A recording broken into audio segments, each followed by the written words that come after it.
You're listening to Small Business in Small Bites, a podcast designed to help you better understand your customers, your business, and even yourself one easily digestible idea at a time. Now here's John Preston.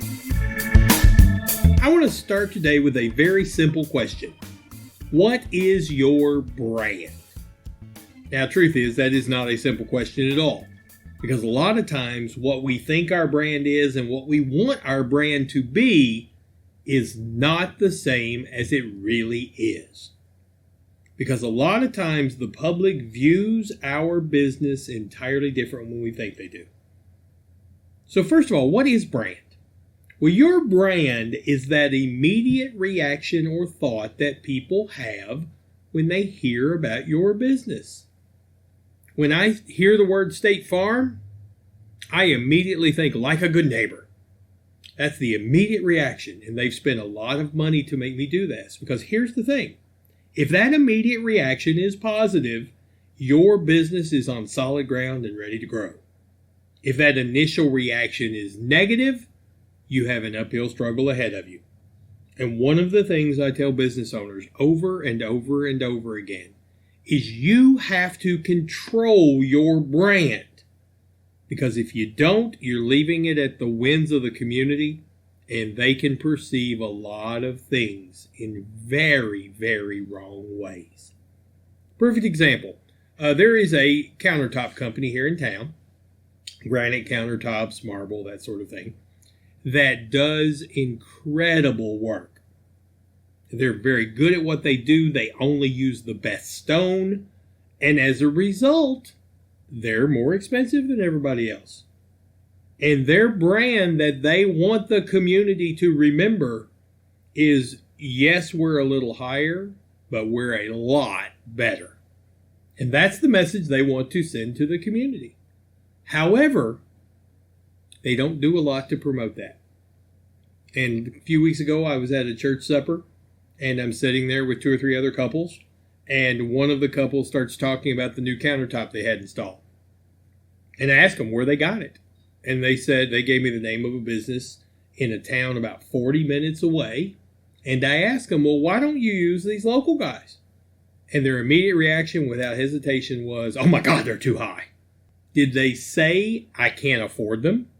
No, because I can't afford them would recognize that they were worth that higher price. They just couldn't afford them. They just immediately said they're too high, which means they compared nothing but the bottom line price of the place they went to with this business.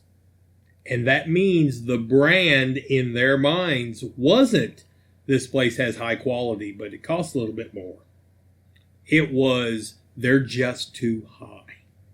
And those little nuances in your brand can make all the difference in the world to whether or not your business is successful. As a business, we want people to have these kind of brands and reactions. Oh, they could do good work. Or, yeah, they're expensive, but man, they're worth it. Or, man, they sell high quality stuff. Or, their customers, they treat their customers with respect.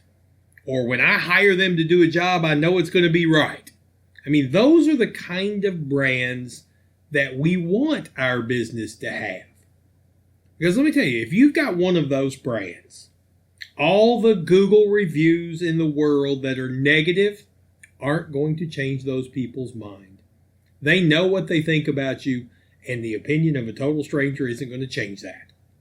On the other hand, if you have a negative brand, if your brand out in the community is not what you want it to be, then all the positive reviews online that you have in the world aren't going to change that because people are convinced they know what they think about you. Your brand trumps reviews every single time. The only time reviews come into play is if you have no brand at all. And there are plenty of businesses that have no brand at all because people don't know them, don't know anything about them, have no idea what to think when they hear the name. And in that case, the reviews play a huge role. You know, some of the negative reviews you could have without even knowing it are, he sells crap. I mean, you know, if a couple people have bad experiences with your product and they break down relatively quickly, that word can spread like wildfire. And so your brand could be he sells crap. You may be thinking your brand is, well, his stuff's affordable, but it's good. And instead it's he sells crap or he's outdated. There's a lot of business owners that look and say, well, I've been in business for 30 years. Everybody knows about me. And longevity can be a great brand. Man, he's been around here since I was a kid. But it can also be a curse. Because that also means in the minds of a lot of people that maybe you're outdated. Maybe you don't keep up with the latest technologies. And that you're not going to be used because people want the new stuff. That's why it's so important. You control how your brand, what your brand is, and how your message you send to the community is interpreted. He's too high.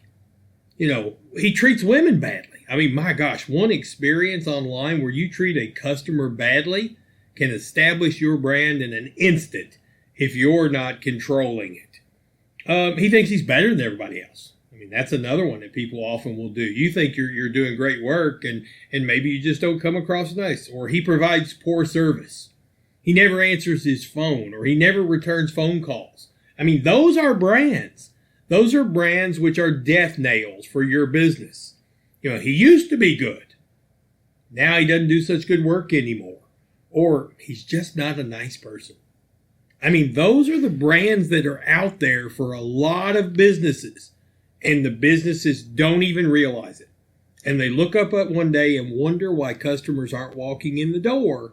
And it's because the brand they have in the community does not match what they want it to be and what is necessary for their business to grow. So here's what I would encourage you to do. Figure out what you want your brand to be. Base that on your target audience, where your profit comes from, what you want your reputation to be in the community, and then find out if that's true or not. Ask total strangers. Have friends ask total strangers about your business. Because a lot of times people will just look at their own Facebook and say, well, everybody on there says I'm great. Well, they might, because they may all be friends of yours. You need to distance yourself from the people who are allowing their perception of your business to be influenced by their personal perception of you, and find out what people are saying. Because if what people in the community are saying about your business does not match the brand you want to put out there, you're in trouble. And that's why advertising and marketing is so important, because it allows you to control your brand rather than allow total strangers in the community to control it. That can easily be the difference between a business being successful and growing or failing.